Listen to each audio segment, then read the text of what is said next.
Bismillahirrahmanirrahim. Alhamdulillahirabbil alamin wa bihi nasta'in ala umuri dunya waddin. Asyhadu an la ilaha illallah wahdahu la syarikalah wa asyhadu anna Muhammadan abduhu wa rasuluhu alladzi la nabiyya ba'dah.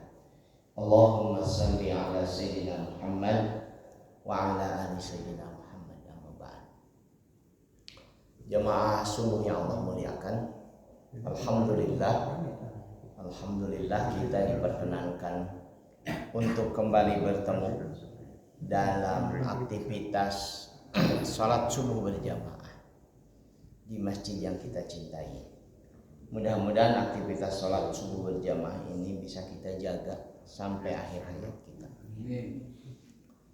Mudah-mudahan lagi bisa diteruskan oleh anak, menantu, cucu sampai cicit kita. Dan sengaja ini saya menyampaikan tema tentang iffah karena beberapa alasan. Alasan yang pertama, karena ada beberapa pertanyaan dari sebagian kawan-kawan tentang, ini dari ibu-ibu, tentang ibu-ibu yang sudah sepuh dan tidak lagi menggunakan hijab seperti pada umumnya perempuan muslimah. Juga tentang mengurus anak yatim, karena mengurus anak yatim itu kan bisa terjadi pada semua kita. Boleh jadi karena kerelaan jadi mengelola anak yatim, mengurus anak yatim. Boleh jadi karena keterpaksaan situasi jadi mengurus anak yatim karena anak yatim itu adalah anak dari saudara kita yang meninggal dunia. Dan yang ketiga, alasan tentang iffah ini karena kita insya Allah hanya dalam mungkin 2 mingguan lebih akan melakukan aktivitas memilih pemimpin yang harusnya idealnya dalam syariat memilih pemimpin itu yang terbaik. Kalau ternyata yang terbaik tidak ada, kaidah usul fikihnya menyebut akhaffud dhararain, memilih yang paling sedikit buruknya. Umat sudah buruk kabeh, ya pilih yang paling sedikit buruknya. Salah satu rujukan memilih itu adalah yang memiliki iffah, yang memiliki sikap komitmen untuk memelihara kehormatan sehingga hidupnya terhormat dan kemudian orientasinya juga untuk menjadikan kehidupan berbangsa bernegara ini terhormat. Jamaah subuh yang Allah muliakan, pertanyaan dasarnya adalah apa itu iffah? Karena tadi kan menyangkut beberapa hal. Iffah itu biasa digunakan rujukan oleh para ulama, terutama dalam ini kan tafsir tematik, tafsir maudhu'i. Biasanya dalam Al-Quran surat Nur, surat An-Nur ayat ke-33. A'udzubillahi minasyaitonirrajim. Wal yasta'fifil ladzina la yajiduna nikahan hatta yughniyahumullahu min fadli. Dan bagi orang-orang yang tidak mampu menikah karena berbagai alasan, mungkin tidak mampu karena secara finansial, menikah itu ternyata demikian menyita, membutuhkan kemampuan finansial, atau mungkin karena ada penyakit yang diderita, atau mungkin karena alasan lain yang secara syariat menjadi udzurun syar'iyyun, maka hendaknya mereka menjaga kehormatannya. Kalau mereka tidak mampu menikah, jaga kehormatannya. Hatta yughniyahumullahu min fadli, sampai Allah memberikan karunia dan kemampuan kepadanya. Bapak-bapak boleh percaya boleh tidak, mungkin kalau di ibu-ibu lebih menarik. Sebagian dari anak ibu-ibu bapak-bapak di Kabupaten ini seringkali, ya mungkin ada beberapa orang yang mengeluhkan kepada saya tentang rencana dan keinginan orang tuanya nikah. Kenapa mengeluhkan? Jadi ketika mereka nanya, Ustaz, saya teh mau nikah ya, tapi ribet gini. Apa ribetnya? Gedung, kemudian harus mikir dress code, harus mikir pelaminan, harus mikir catering dan lain sebagainya. Aduh, dietang-etang 100 jutaan minimal. 100 jutaan tuh minimal. Jadi kadang-kadang kemelah kede. Kemampuan untuk itu kan tidak ada. Anak-anak yang baru mulai bekerja, baru 2-3 tahun kerja dan sebagainya. Padahal dalam syarat rukun pernikahan dalam syariat Islam tidak ada satupun yang mempersyaratkan dress code.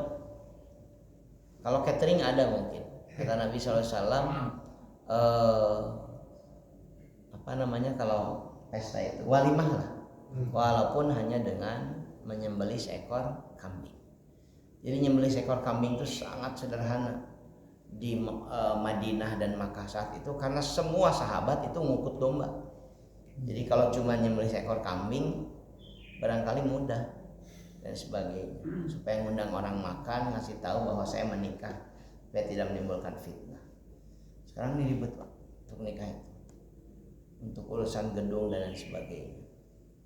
Saya menghadiri pernikahan di situ, di dekat Samsat itu, kantor bersama, pabrik baju di situ. Dan karena yang undang itu kawan dekat, sehingga berani nanya, berapa sih habisnya gini-ginian?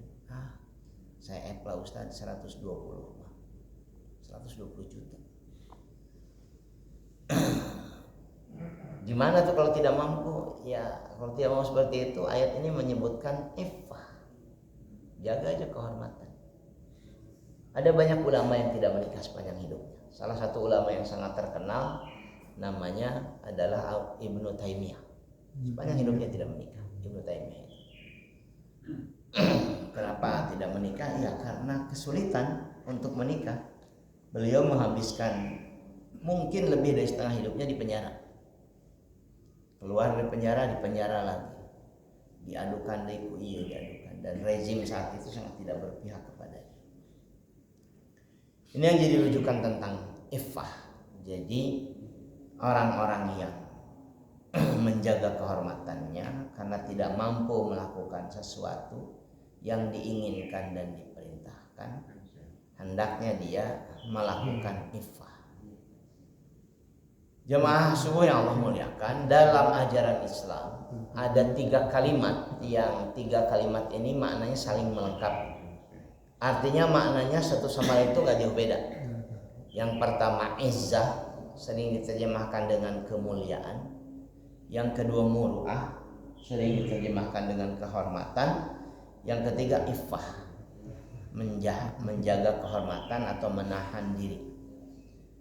Kalau bapak-bapak ngimami sholat, tidak pakai baju koko seperti saya, tidak pakai kopiah, nggak pakai sarung, biasa aja.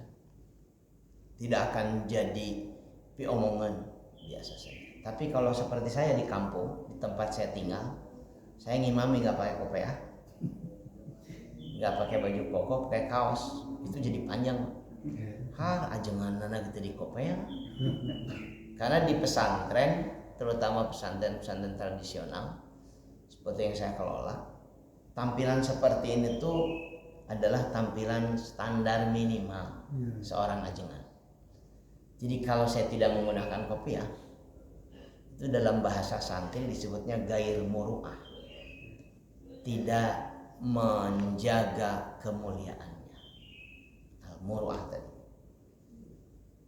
Kalau orang Arab itu, para syekh itu pakai serban, kemudian tidak pakai ikat yang hitam itu, saya lupa namanya. Itu disebutnya gair muru'ah dan sebagainya. Jadi di satu posisi seseorang itu bisa dianggap tidak muru'ah, tidak izzah, tidak iffah. Walaupun itu hal yang halal biasa saja. Artinya saya sedang masuk kepada makna, jadi iffah itu sebetulnya adalah hal yang dianggap lebih dari standar biasa, supaya dia menjaga kehormatannya. Ketiga kalimat tersebut satu dengan yang lainnya sebetulnya nggak jauh beda maknanya. Izzah bisa dimaknai sebagai keagungan, kehormatan dan kekuatan. Salah satu doa yang dilantunkan oleh para imam ketika berdoa untuk Palestina itu biasanya Allahumma izzul Islam wal muslimin. Ya Allah, izzahkan Islam, muliakan Islam dan orang-orang muslim. Wa ahlikil kafarota wal musyrikin, dan hancurkan orang-orang yang membenci kafarota wal musyrikin dan orang-orang musyrik. Jadi izzah itu memang berkaitan dengan bagaimana kita menampilkan agama yang terhormat ini. Dan tidak mungkin agama yang terhormat ini ditampilkan oleh orang-orang yang tidak bisa menjaga kehormatan. Kan itu rada susah gitu ya. Bahkan dalam menuntut ilmu agama, terutama dalam ada kitab klasik, kitab kecil yang diajarkan di hampir semua pesantren tradisional, namanya Ta'limul Muta'allim. Itu bahkan menyebutkan tidak boleh orang belajar seperti ini, misalkan ngaji pada orang-orang yang tidak menjaga kehormatan. Ilmuna tidak akan berkah.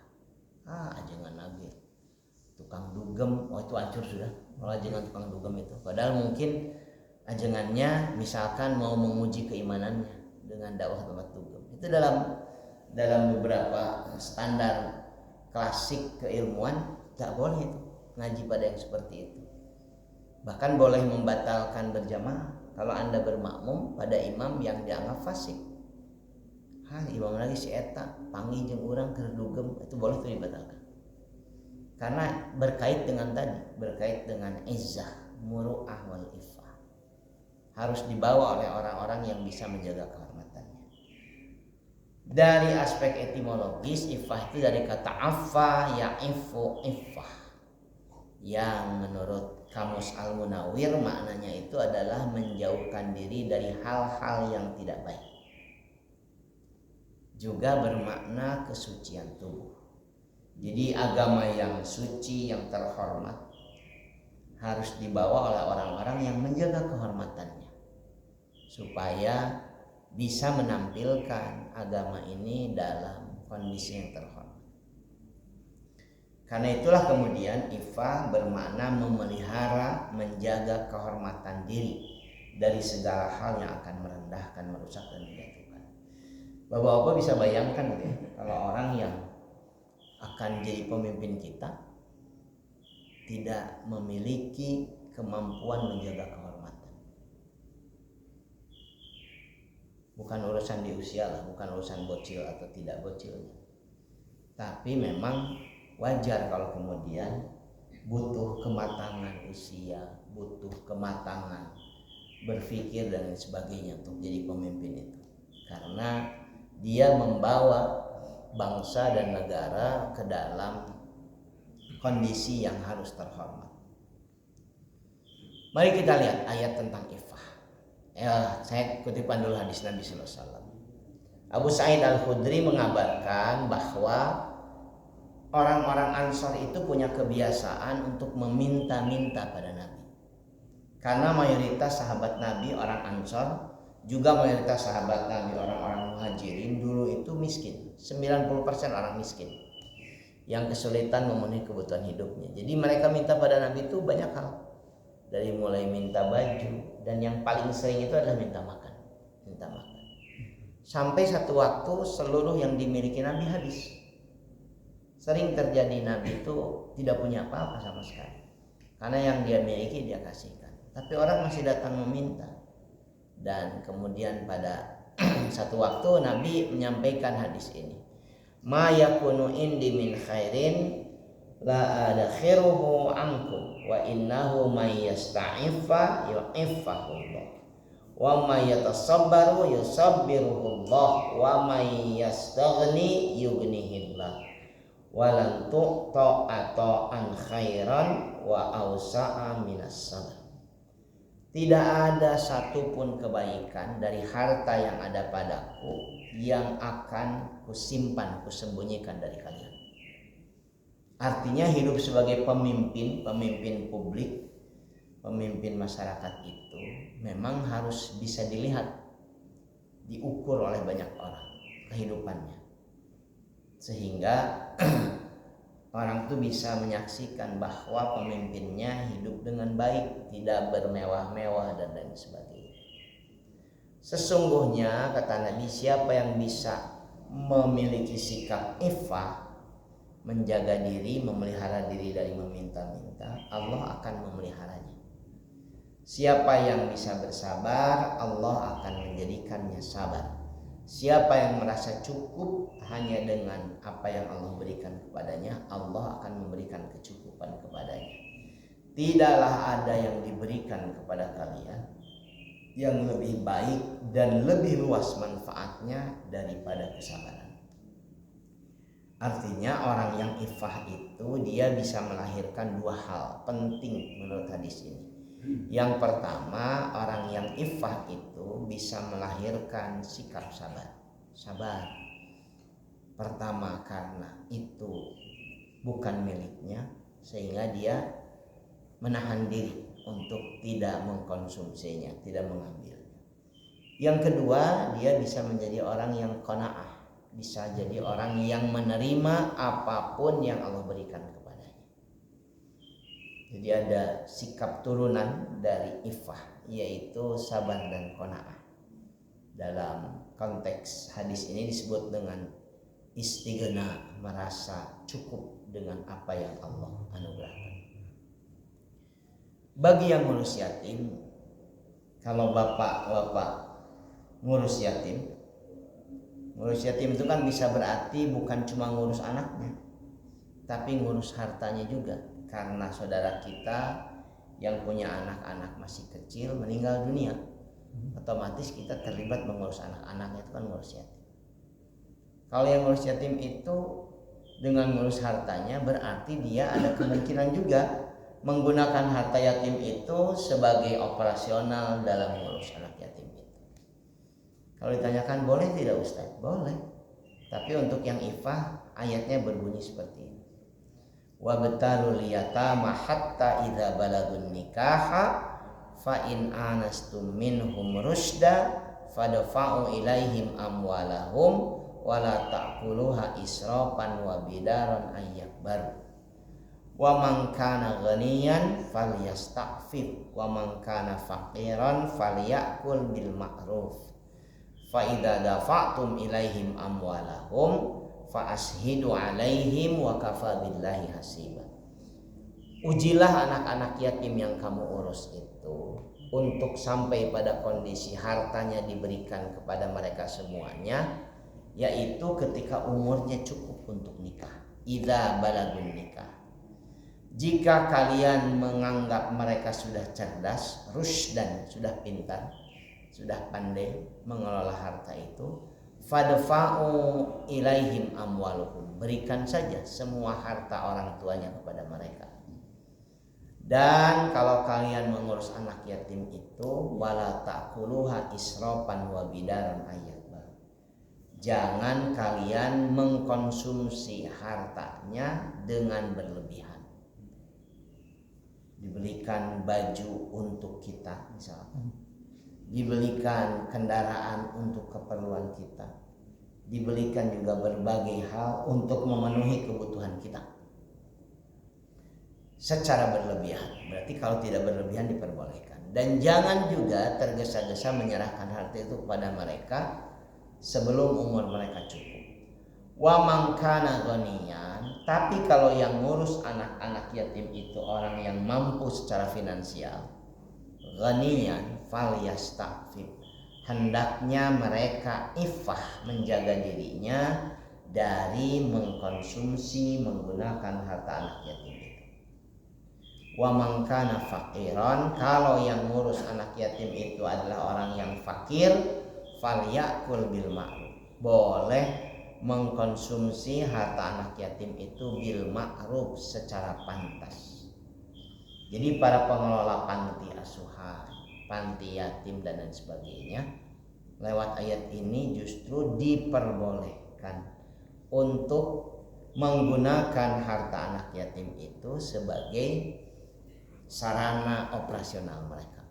Bisa beli mobil, bisa beli tempat tinggal, bisa juga menggunakan operasional, jadi penghasilan dan lain sebagainya, selama caranya pantas, patut, bil ma'ruf. Kalau bapak-bapak nanya berapa ukurannya, nah untuk harta anak yatim nggak ada ukurannya, sok nu pantas. Tapi kalau untuk zakat, sedekah, infak, dalam aturan amilin itu ada ukurannya. Ukurannya ukuran maksimal, bukan ukuran minimal. Ukuran maksimalnya 20% khumus. Jadi kalau ada yang ngurus zakat dan sebagainya, jumlah yang terkumpul 1 miliar itu maksimal. Untuk amilinnya, operasional, dan kemudian yang bisa digunakan untuk upah, gaji, penghasilan, itu 20% dari 1 miliar 200 juta. Dulu ya mungkin 3 tahunan lalu ada amil zakat nasional bahkan internasional yang mengumpulkan harta triliunan, Pak. Bahkan korban kecelakaan Boeing saja dia yang ngelola 300 miliar dikelola oleh yang bersangkutan. Nilainya fantastis, yang dibelinya juga luar biasa. Mobil Alphard saja entah 8 entah 10, belum Pajero Sport, belum juga dan sebagainya. Yang paling menakjubkan dalam tanda kutip itu adalah gaji amilinnya, presidennya, karena mereka menjuluki pengurus ketuanya dengan presiden. Presiden dari amil zakat itu gajinya saya sebulan 100 juta. Tunjangannya entah berapa puluh juta, jadi mungkin 150 juta. Dia bisa bangun pesantren di Tasikmalaya yang diatasnamakan miliknya dengan nilai 7 miliar yang diambil dari uang itu. Dia juga bisa memiliki istri sampai 3, yang istri ketiganya bahkan dibikinkan rumah di Bintaro yang nilai rumahnya juga 7 miliar. Dan ketika telusuri katanya dari sana. Itu diungkap dalam jurnalistik investigasi oleh Tempo. Sekarang di penjara dan mengguncang tuh kemarin itu sampai dibubarkan si lembaga itu. Padahal ya Allah itu sudah luar biasa ngumpul. Mungkin dianggap sebagai lembaga amil zakat nasional yang paling fantastis mengumpulkan dana. Di penjara tuh presidennya di penjara, presiden selanjutnya di penjara karena dianggap mengkorupsi dana umat setelah terbukti di pengadilan dan sebagainya. Dibongkar oleh majalah Tempo. Beberapa tuh ketemu dengan saya, beberapa aktivisnya. Bahkan saya menyebut sang presiden itu ya karena beliau seorang ulama juga. Kalau ketemu tuh saya anggap sebagai guru dan sebagainya. Apa maknanya? Potensi menyelewengkan harta, apalagi harta yang disumbangkan atas dasar kesadaran beragama di kalangan kami ini para dai, para agamawan itu besar. Kenapa?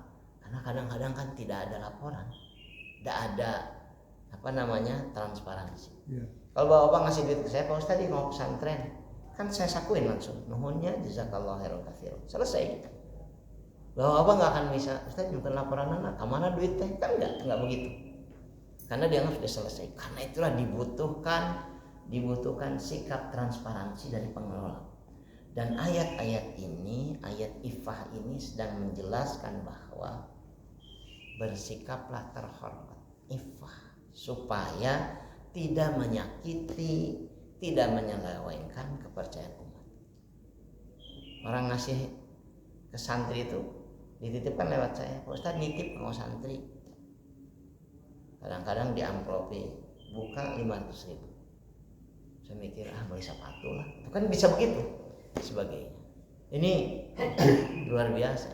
Karena itu betapa banyak orang-orang baik yang kemudian kehilangan kepercayaan umat ya karena tadi terjebak melakukan aktivitas yang menghancurkan kepercayaan.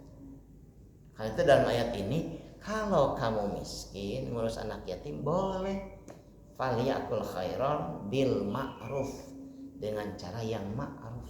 Caranya kan ma'ruf itu nggak ada penjelasan. Ini butuh tadi kesadaran terus menerus. Saya bersyukurnya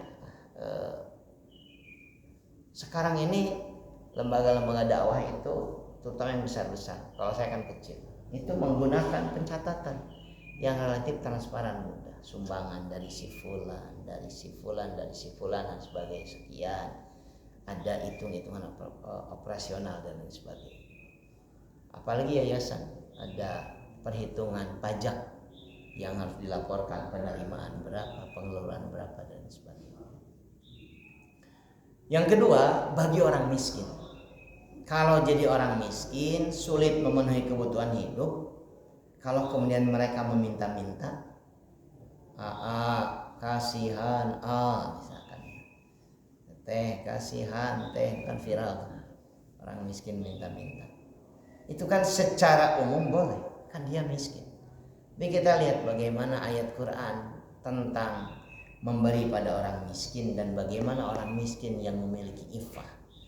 Lil fuqara'il ladzina uhsiru fi sabilillah la yastati'una darban fil ardi yahsabuhumul jahilu agniya aminat ta'affuf ta'rifuhum bisimahum la yas'alunan nasa ilhafa. Kalau mau berinfak, mau bersedekah, upayakan bersedekah kepada orang-orang miskin yang terikat dalam jihad fisabilillah. Mereka tidak bisa melakukan aktivitas profesionalnya, mencari nafkah seperti biasa, karena mereka terikat oleh kewajiban fisabilillah.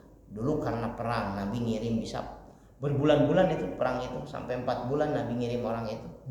Anak istrinya nggak tahu gimana makan dan sebagainya. Maka kemudian dari Baitul Mal, dari kas umat Islam disalurkan bantuan, atau kemudian dari orang-orang sekitarnya. Sekarang mungkin 8 tahun yang lalu ya, saya hampir setiap menjelang Lebaran, ketika masih KTP di Kopapermai juga, KTP Bandung, itu dihubungi pihak desa, dihubungi pihak kecamatan, Ustadz ada jatahnya dari zakat. Kenapa saya dapat jatah? Karena Ustadz dimasukkan dalam kategori sabilillah. Oh alhamdulillah. Saya bersyukur alhamdulillah, bukan karena nilainya, Pak. Kalau nilainya nggak seberapa, tapi diaku bahwa dakwah saya itu dianggap benar sehingga dimasukkan sabilillah, orang yang terikat dalam jalan Allah. Dari desa, dari kecamatan, katanya dari kabupaten saya dimasukkan, alhamdulillah diaku. Sekarang ini banyak kawan-kawan nih yang jadi marbot masjid dan sebagainya, waktunya habis. Kalau mau dihitung bagaimana mereka menghidupi anak istrinya. Karena itulah kemudian ayat ini memerintahkan kalau mau sedekah, bersedekahlah kepada orang-orang yang terikat, tidak bisa melakukan aktivitas profesional lain di jalan Allah, sehingga la yastati'una darban fil ard. Mereka tidak bisa kesana kemari di muka bumi seperti umumnya banyak orang, tapi mereka menjaga kehormatannya sehingga orang-orang jahil menyangka mereka orang-orang kaya. Yahsabuhumul jahil agniya. Kenapa? Minat ta'affuf, dari sikap ipah. Bagaimana sikap ipahnya? Mereka tidak meminta-minta kepada manusia dengan memaksa. Simahum, ta'rifuhum bisimahum. Kalian bisa melihat kehidupan mereka sehari-hari. Wa ma tunfiqu min khairin, maka apapun yang kalian infakkan kepada mereka yang baik-baik, fa innallaha bihi alim, sesungguhnya Allah Maha mengetahui. Yang ketiga, perempuan yang sudah tua. Ini jawaban pertanyaan saya pada seorang jamaah pengajian, ibu-ibu. Kenging Pak Ustadz, katanya orang yang sudah sepuh tidak lagi menggunakan hijab, tidak lagi berbusana seperti umumnya. Jawaban Quran ternyata kenging boleh. Saya bahkan diketawakan seorang bapak-bapak ketika jawab ini. Dibalik kayak nama tuh dah. Ari nu nini market tiung ini ari nu orang nggak boleh lah dibarukan. Kata bapak itu yang menyebutkan, mungkin karena Gus ini mah tidak menarik. Masing ditutup mati. Sehingga Quran memperbolehkan terbuka.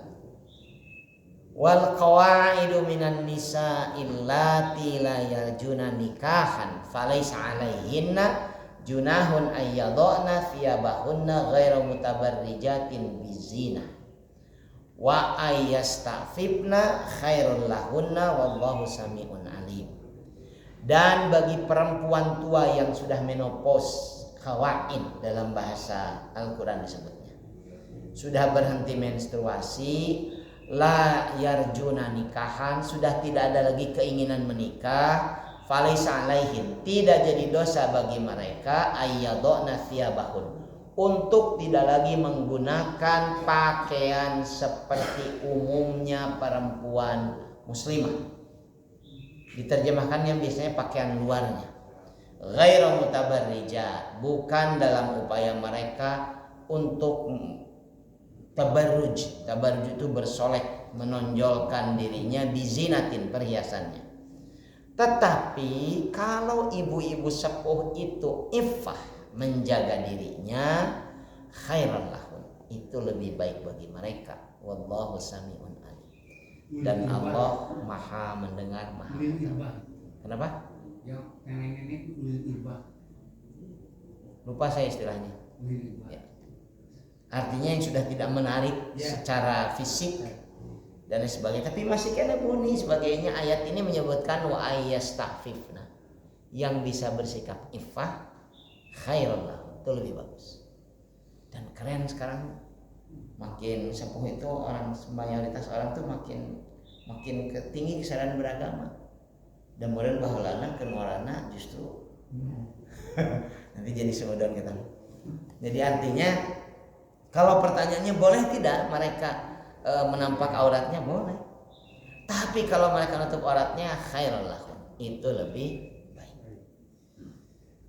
Barangkali ini ngaji kita di subuh ini, di bulan Rajab ini, mudah-mudahan ini bermanfaat. Kalau ada yang menyampaikan, pokoknya mah kengingnya. Jadi iffah itu kalau dijelaskan, dia tidak melakukan hal yang diperbolehkan karena merasa ingin meningkatkan kehormatan dirinya, lebih berkualitas. Jadi kalau ibu-ibu teu nganggo tiung, teu nganggo rok panjang, nganggo legging, senam, sebenarnya nggak apa-apa. Tapi kalau mereka justru menutup dirinya, ya bagus. Kalau orang miskin minta-minta, ya ngaranna ge jami miskin. Tapi kalau orang miskin tidak minta-minta, itu luar biasa, itu iffah. Kalau kemudian yang ngurus yatim mengkonsumsi harta yatim, ya nggak apa-apa. Tapi kalau mereka tidak mengurus harta yatim, itu iffah, luar biasa dan sebagainya.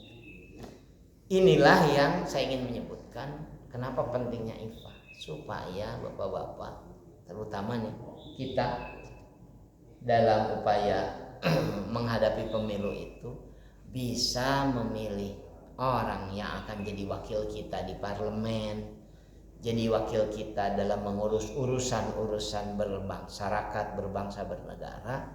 Pilih orang-orang yang memiliki kehormatan, yang menampilkan hidup yang terhormat.